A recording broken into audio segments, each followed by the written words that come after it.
Siembra vientos y cosecharás tempestades, dice un refrán popular. Siembra vientos y cosecharás tempestades.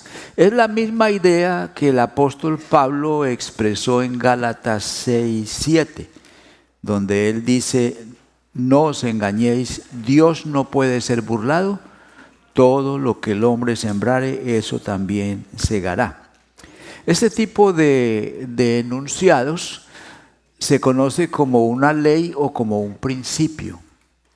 Ley universal o principio universal. Y cuando hablamos de leyes o principios universales, estamos refiriéndonos a verdades que se cumplen inexorable e imparcialmente. A ver, por ejemplo, la ley de la gravedad es un principio universal, una ley universal.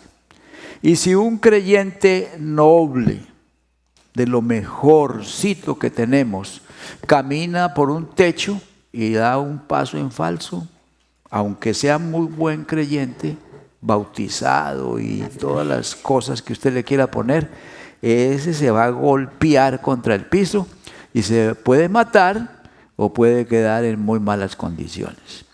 Si nos vamos para Rusia, y el que está caminando es el jefe de la mafia rusa, lo peor, y da un paso en falso, aunque esté en Rusia y aunque sea tramposo y todo, ahí no hay manera de hacer trampa, ahí se va a golpear. Porque son leyes o principios universales, se cumplen inexorablemente y se cumplen imparcialmente, no importa la edad, la religión, el dinero que tenga, ese cae porque cae. Pues no solamente hay leyes físicas, también hay leyes espirituales y leyes éticas, matemáticas, químicas, de muchas clases, que se cumplen también inexorablemente. Y sucede que la familia de Isaac, el hijo de Abraham, para que lo identifiquen mejor, ¿no? Su familia violó varias leyes o principios éticos universales, leyes o principios espirituales también, y recibieron su cosecha, sembraron vientos y cosecharon su tempestad. Por ejemplo, Esaú, que era el designado para ser el líder espiritual de la familia, porque era el mayor, el primogénito, ese se casó con 2 mujeres eteas de Canaán, paganas, despreció la primogenitura, tomó su vida ligeramente, entonces ya andaba mal. La mamá Rebeca, cuando se enteró que el papá le iba a dar la bendición a Esaú, pues armó toda una trama, disfrazó a Jacob y engañaron al papá y le robaron a Esaú la bendición. Y Esaú pues se prestó para eso, ejecutó ese plan. Entonces todos estaban actuando mal, estaban sembrando viento, iban a cosechar tarde o temprano su tempestad o su tormenta. Y de esa siembra de ellos pues resultó algo terrible. Fue una tempestad, fue una cosecha en la cual hubo fruto. Y esos frutos, en este relato hay 4 frutos, 4 resultados que les voy a compartir en forma de declaración personal, de aplicación personal. Entonces la primera dice así: si siembro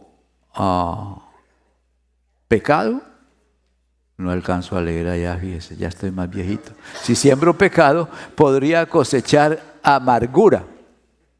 Ese está redactado en forma de aplicación personal, porque yo podría escribir ahí: el que siembra pecado puede cosechar amargura.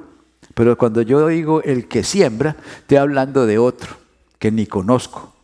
Pero si yo lo escribo, si siembro pecado, podría cosechar amargura.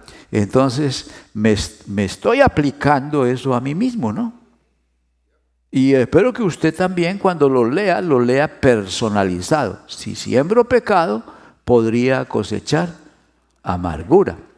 Y entonces si me acompaña ahí al capítulo 27, verso 41, ahí dice lo siguiente: y aborreció Esaú a Jacob por la bendición con que su padre le había bendecido, y dijo en su corazón: llegarán los días del luto de mi padre y yo mataré al desgraciado de mi hermano.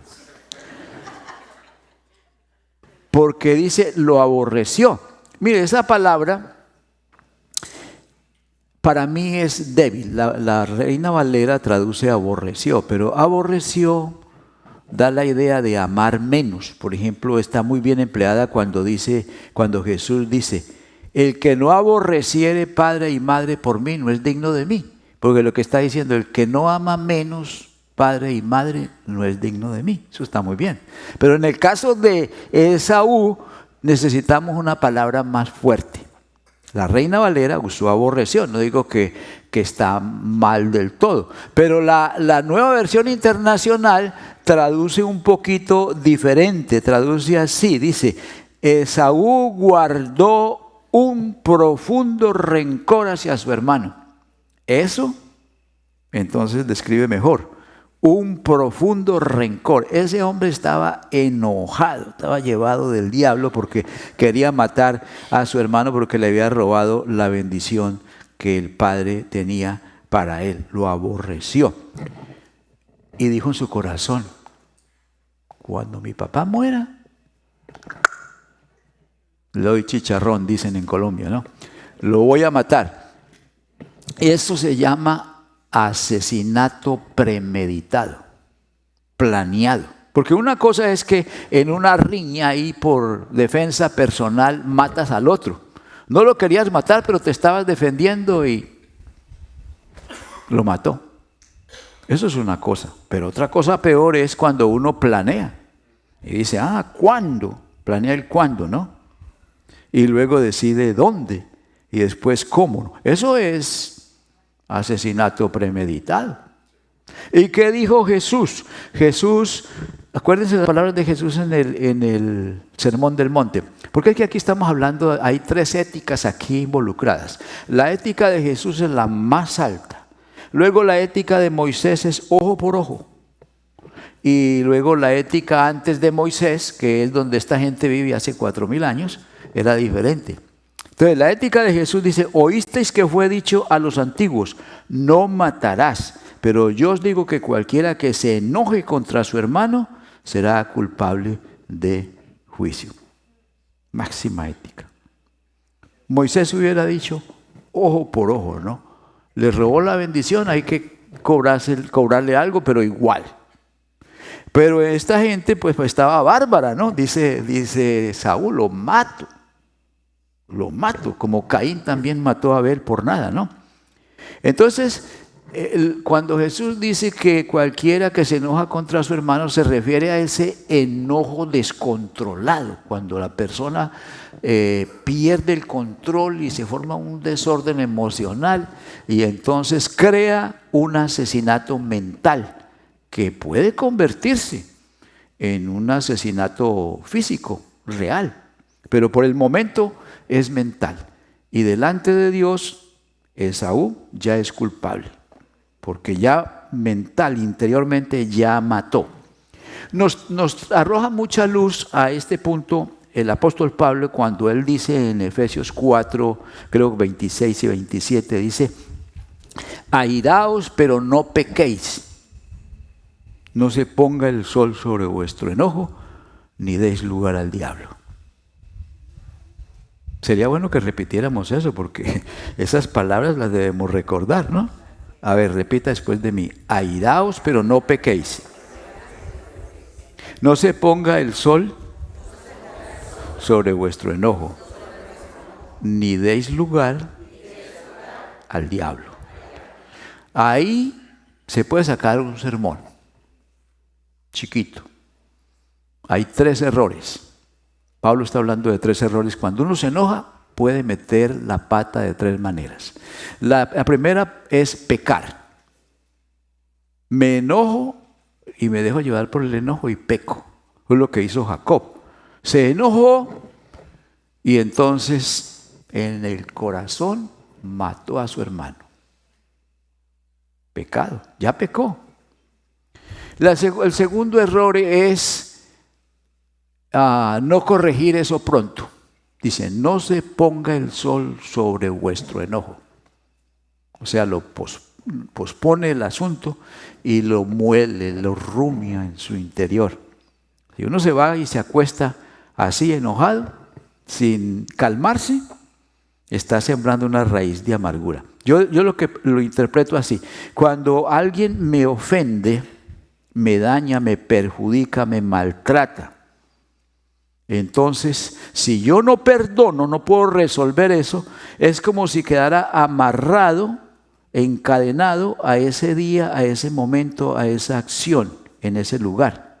Y entonces mi cuerpo sigue la vida. Pero van a haber momentos en que yo no voy a poder actuar libremente porque tengo ese recuerdo y tengo como ese trauma, estoy amarrado al pasado. Y pasan 10, 15, 20, 30 años y todavía la persona le molesta lo que le pasó en 1957, en tal parte lo que le hicieron. Entonces hay que cortar esa cadena para ser libre. Airaos, pero no pequéis, no se ponga el sol sobre vuestro enojo. Tercer error, darle lugar al diablo. Porque Satanás, cuando nos enojamos, él dice, me están abriendo la puerta, ¿no? Y entonces, si usted no resuelve eso, le das un punto de apoyo en tu vida y él se mete ahí. Y él cuando se mete, no se mete para nada bueno. Él es ladrón, él es asesino, él es mentiroso. Él entra a hacer lo peor, porque Satanás te odia. Te odia y es mentiroso 100%. Bien, Esaú cometió sus 3 errores y ahora anda todo amargado, anda envenenado y él piensa que mientras más envenenado esté él, más daño le va a hacer a Jacob. Pero no, uno mismo se daña a sí mismo. Y entonces, si me acompañan el 42, el verso 42 dice, y fueron dichas a Rebeca, la mamá, las palabras de Esaú. Parece que habló, porque en el primer versículo dice que decía en su corazón. Pero yo creo que esa amargura era tan fuerte que de pronto le comenzó a soltar la lengua a alguien. Voy a matar a mi hermano. Estoy esperando que se muera mi papá. Y entonces ya cuando él verbaliza, alguien oye y se va yendo la noticia hasta que le llega a Rebeca, la mamá. ¿Qué hace Rebeca? Ella envió y llamó a Jacob y le dijo, Esaú tu hermano se consuela acerca de ti con la idea de matarte. Esta es la interpretación de Rebeca acerca de la actitud de Esaú. Ella lo conoce, es su hijo. Lo tuvo en su vientre, lo conoce mejor que cualquiera. Y entonces yo creo que es muy acertada ese diagnóstico de Rebeca. Él se consuela. Quiere decir que Esaú se consideraba víctima. Y eso es muy mala cosa. Cuando uno se considera víctima, hay 2 clases de personas en el mundo. Los que actúan proactivamente y los que se consideran víctimas. Los que se consideran víctimas, pues, andan echándole la culpa al gobierno, a la familia, a los vecinos, al sistema, a todo mundo. Soy víctima y se consuela de alguna manera. Y el consuelo de Esaú era, lo voy a matar. Yo soy víctima, pero tranquilo, lo voy a matar.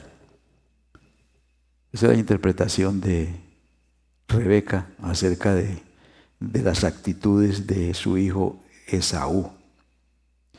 Bien, si me acompaña el verso 43, podemos ver otra verdad aquí de aplicación permanente. Si yo peco, podría, ¿qué? cosechar desintegración familiar. Si yo peco, podría cosechar desintegración familiar. El verso 43 nos describe la situación que ilustra eso. Ahora pues, dice Rebeca, hijo mío, ¿con quién está hablando? Con Jacob. Obedece a mi voz. Atrás, cuando comenzó el problema, ella comenzó de la misma manera. Lo llamó y le dijo, hijo, esto y esto está pasando, le van a dar la bendición a Esaú. Si te disfrazas de Esaú y le robas la bendición, y vamos, este es el plan. Obedece a mi voz. Y ahora con el mismo cuento. Y por obedecer a la voz de la mamá, está en problemas. Aquí hay que aclarar una cosa. Los hijos le debemos obediencia a los padres. Y le debemos también sumisión. Pero distingamos entre esas dos cosas. Obediencia es una cosa y sumisión es otra. Sumisión es una actitud de respeto, de reverencia. Y obediencia es otra. Es diferente. Si una autoridad superior te manda a hacer algo indebido, incorrecto, usted debe ser respetuoso, usted debe tener una actitud de respeto hacia esa autoridad, pero no está obligado a obedecerla. Entonces lo que Jacob necesitó hacer es, mamá, usted está equivocada. Así no son las cosas. Una bendición no se debe robar. Entonces yo no me voy a prestar para eso. Pero ¿qué hizo Jacob? Le hizo caso, ¿no? Le hizo caso y ahora está en problemas por obedecer una orden equivocada. Porque ya ella se salió de la línea de autoridad, está actuando por ella misma. Pero Jacob debió permanecer bajo la autoridad de Dios, pero no. Ahí se aprovechó porque en cierta manera a él le convenía. Bueno, ¿qué dice aquí Rebeca? Dice, obedece a mi voz, levántate y huye a la casa de Labán, mi hermano, en Harán. Huye. Pues entonces Jacob se va a convertir en un fugitivo. ¿Y qué necesidad tenía de eso? Ahora tiene que ir a buscar escondedero. Y el 44 dice, y mora con él algunos días hasta que el enojo de tu hermano se mitigue. Ese hasta, dice de Rebeca, ¿hasta qué? Pero ella no tiene control. Vete para allá hasta que el enojo de tu hermano se calme y yo mandaré por ti y te traeré. Eso es lo que dice el siguiente versículo. El 45 vuelve y dice, hasta que se aplaque la ira de tu hermano contra ti y olvide lo que le has hecho en vez de decir lo que le hicimos. Yo enviaré entonces y te traeré de allá porque ¿por qué seré privada de vosotros dos en un día? Ay, Rebeca nos salió tremendita, ¿no? Ella piensa que puede manejar a todo mundo y que ahora lo va a mandar por allá y lo va a volver a traer. Y nadie tiene 100% control de todo. Porque sabe una cosa, ella sí logró que Jacob se fuera. Pero ¿sabe cuánto se demoró para volver? 20 años. Es más, Rebeca se murió antes que Jacob volviera. No lo volvió a ver, su hijo predilecto, y no lo volvió a ver. Ella no tiene control de todo, tiene influencia. Y hermanos y amigos, nosotros no tenemos control de todo. Cada persona es individual y no lo puede controlar. Dicen que en el Army, yo no sé si sea cierto, o en la Navy, alguien me dijo que cuando hacen planes le multiplican por 2 las fechas, ¿no? Porque nadie tiene control de que todo le va a salir en la fecha, ¿no? Entonces usted hace planes para cierto día hacer tal cosa. Y cuando llega ese día no lo hace porque alguien le falló, alguien no le cumplió, alguien no vino, algo se dañó, llovió, se le dañó el carro, o el doctor no estaba. Tantas cosas que pasan y uno no puede controlar todo. Entonces esta dice, cuando se le calme el enojo voy a mandar por ti. Pues parece que no se le estaba calmando muy rápido porque no pudo mandar por él y se murió. Bueno, lo que está logrando aquí es la desintegración de la familia, porque el punto dice, si siembro pecado, podría cosechar desintegración familiar. ¿Por qué desintegración familiar? Miren lo que le está pasando a Rebeca. Jacob se fue y no lo volvió a ver. Esaú, que era el hijo que le quedaba, ese hijo ya se había casado con 2 mujeres paganas y ella no se entendía con las nueras.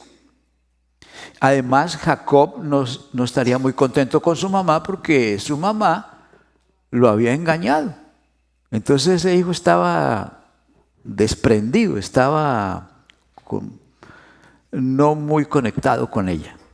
Y el esposo, pues también había sido engañado por los planes de Rebeca, de modo que entre ellos también tenía que haber cierta distancia. El uno dormía mirando para un lado y el otro para el otro lado, ¿no? Estaban desconectados. Entonces Rebeca estaba sola. Se les desintegró su nido, su núcleo. ¿Por qué? Por lo que sembró. Y vamos al versículo 43, 44. Y aquí podemos decir, si yo peco podría cosechar temores o temor. Si yo peco podría cosechar temor. El verso 44 mejor. Y le dice, y mora. Ella está hablando con Jacob. Vete a la casa de mi hermano o de tu tío en Aram y mora con él algunos días hasta que el enojo de tu hermano se mitigue. Ya lo leímos. Hasta que se aplaque la ira de su hermano contra ti y olvide lo que le has hecho. Yo enviaré entonces y te traeré de allá. Y aquí viene la frase interesante. ¿Por qué seré privada de vosotros ambos en un día? Se pregunta ella, ¿por qué? Eso quiere decir que en el corazón de Rebeca había entrado un temor. ¿Cuál temor? Temor de muerte.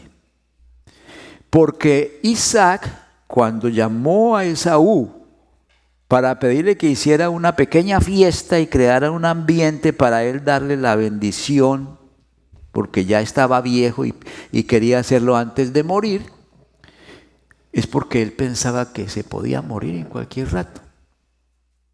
Pero no se murió. Vivió como 20 años más. Pero Isaac pensaba que en cualquier momento se iba a morir. Y Rebeca creyó esa mentira. Mi esposo se va a morir pronto. Y luego viene Esaú y dice, cuando se muera mi papá, lo mato. Entonces ella suma. Mi esposo se va a morir pronto. Y el día que se muera, Esaú va a matar a Jacob. Son 2 muertos en un día, ¿no? Eso da miedo. Pero entonces,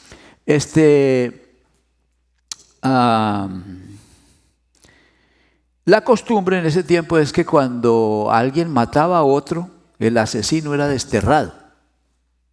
Entonces Rebeca dice, bueno, se muere Isaac, matan a Jacob y destierran a Esaú, quedó sola. Un temor entró en su corazón. Entonces se cumple el punto aquí. Si siembro pecado, esta es una ley ética y espiritual. Si siembro pecado, podría cosechar temores. Ahí la tiene. Por dentro lleva su procesión. Anda muy temerosa. Dice, ¿por qué seré privada de vosotros ambos en un día? Lo interesante es que eso no sucedió.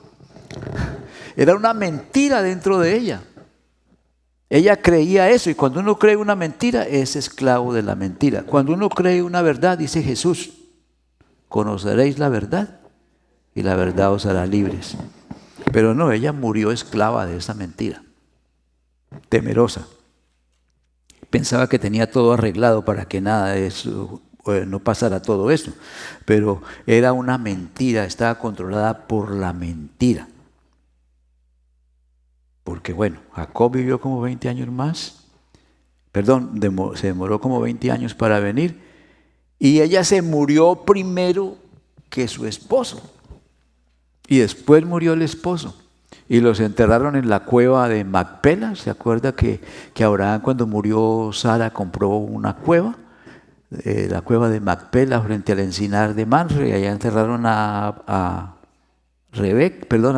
Sara, después a Abraham, después a Rebeca y después a Isaac. Así que ella está allá en la cueva y Esaú regresa, se reconcilia regresa a Jacob, se reconcilia con Esaú y no pasó nada de lo que ella temía. Y así nos pasa a nosotros con los temores. Andamos temblando, ¿no? Pues claro, rumores y rumores de guerras, inseguridad, el mercado se tambalea, tantos problemas que escuchamos y comenzamos a temblar. El mundo siempre ha estado convulsionado, ¿no? ¿Ya? Hay dos temores. La Biblia habla de un temor que es saludable y ese es ese temor de reverencia y de respeto a Dios, es un temor saludable. Dice la Biblia que ese es la fuente de la sabiduría. Y hay temores enfermizos, que son los temores basados en mentiras. Si usted se cree una mentira y se la toma en serio, va a andar temerosa o temeroso, y ese es un temor enfermizo, como en el caso de Rebeca.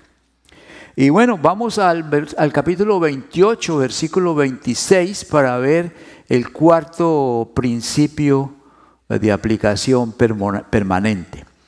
Si siembro pecado, podría cosechar sentimientos de rechazo. Y a ver qué es lo que dice ahí. Ahí dice, y vio Esaú cómo Isaac había bendecido a Jacob. Mire, déjeme le conecto las cosas. Rebeca, como le gusta manejar las cosas, primero le dijo a Jacob, vete para Aram, a la casa de mi hermano Labán.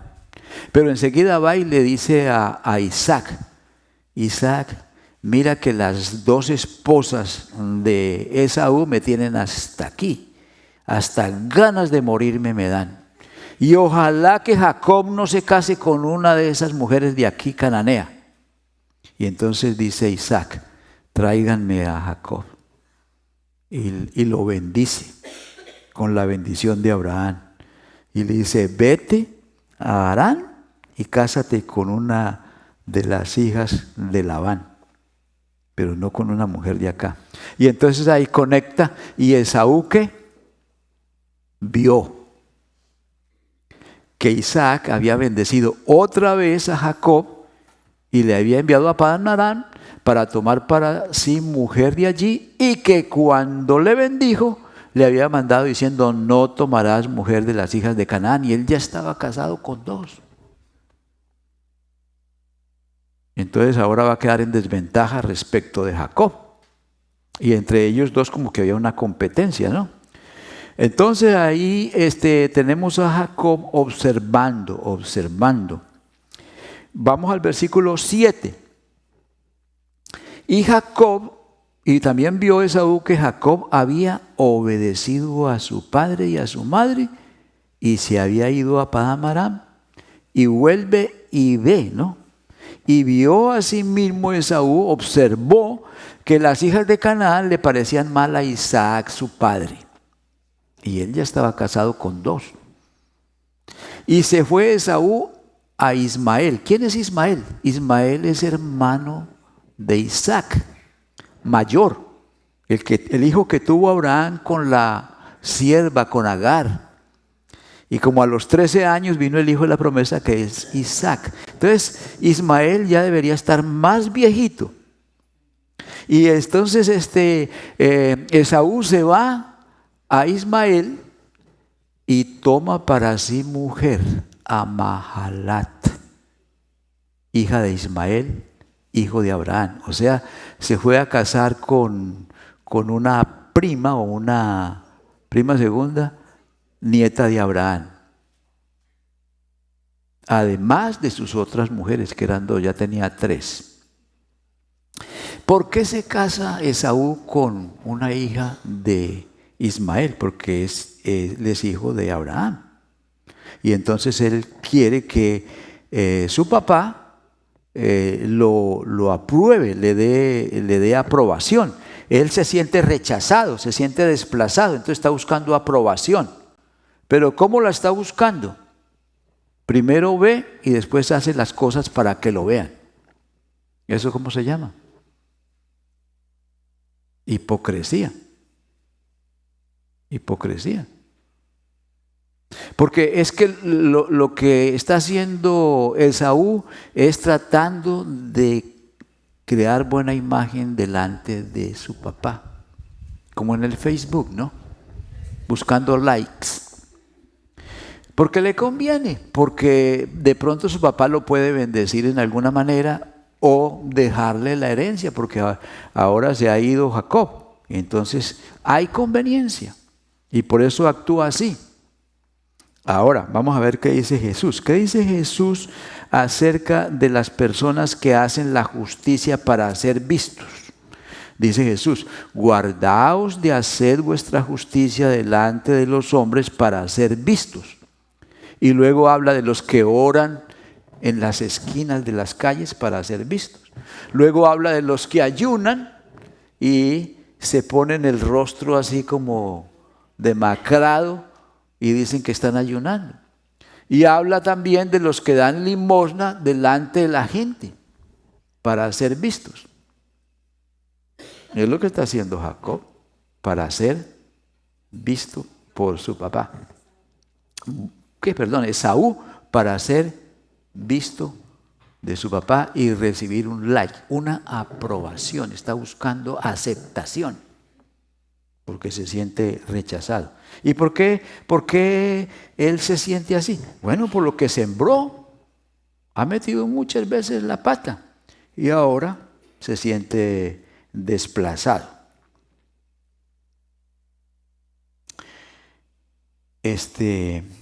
Hay una cosita más con Esaú.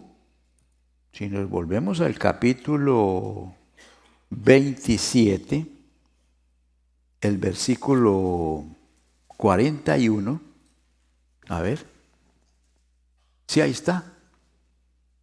Lo mismo que leímos al principio, pero ahora tómelo desde otro punto de vista.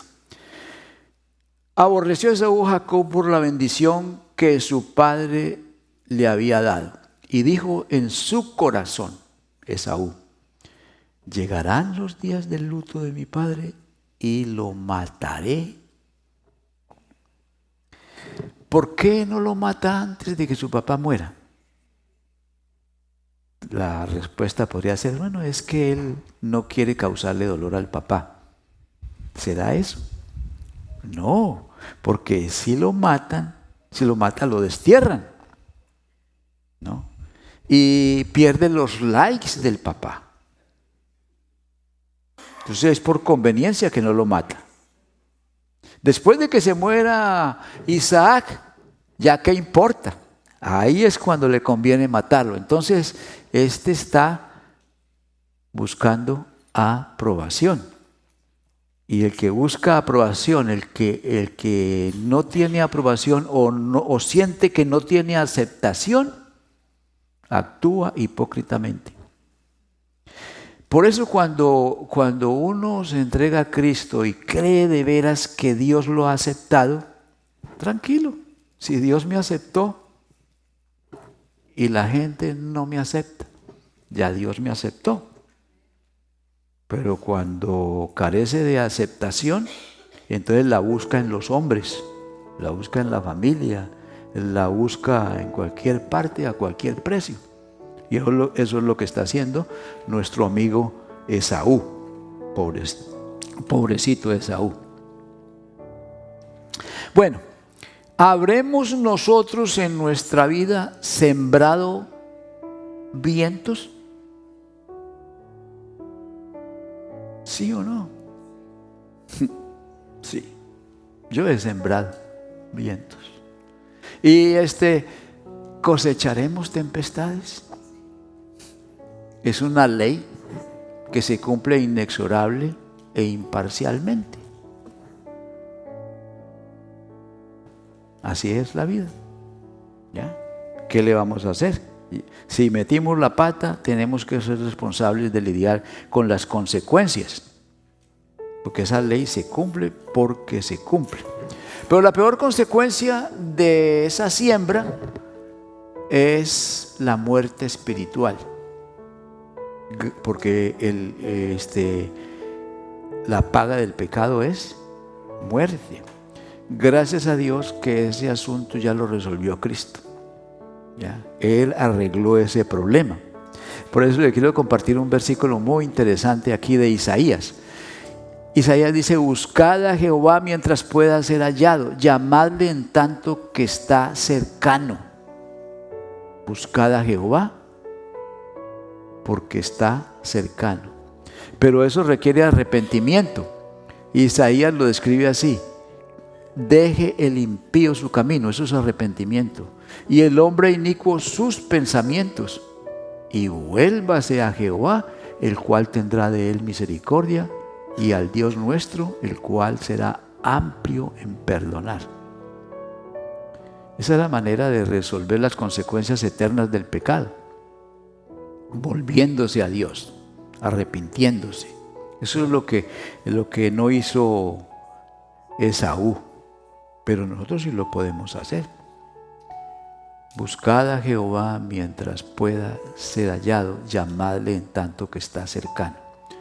Interesante, porque cuando Cristo viene, dice: el reino de Dios se ha acercado.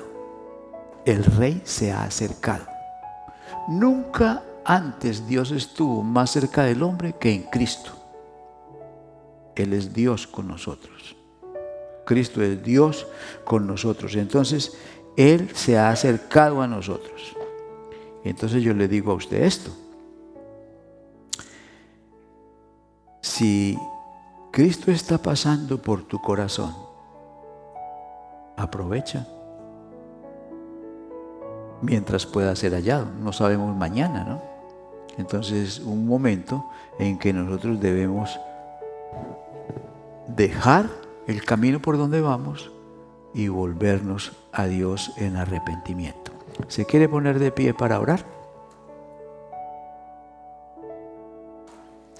Y bueno, en esta mañana vamos a orar como congregación.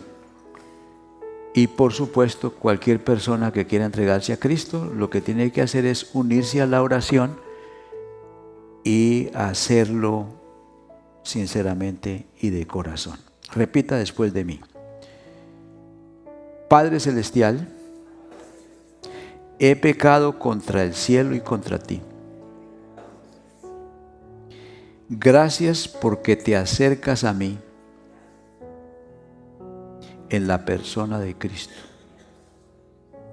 y a través de Él me muestras tu amor y tu misericordia. En este momento renuncio a los caminos que antes escogí y acudo a ti en busca de perdón y a que me enseñes tus caminos. Amén.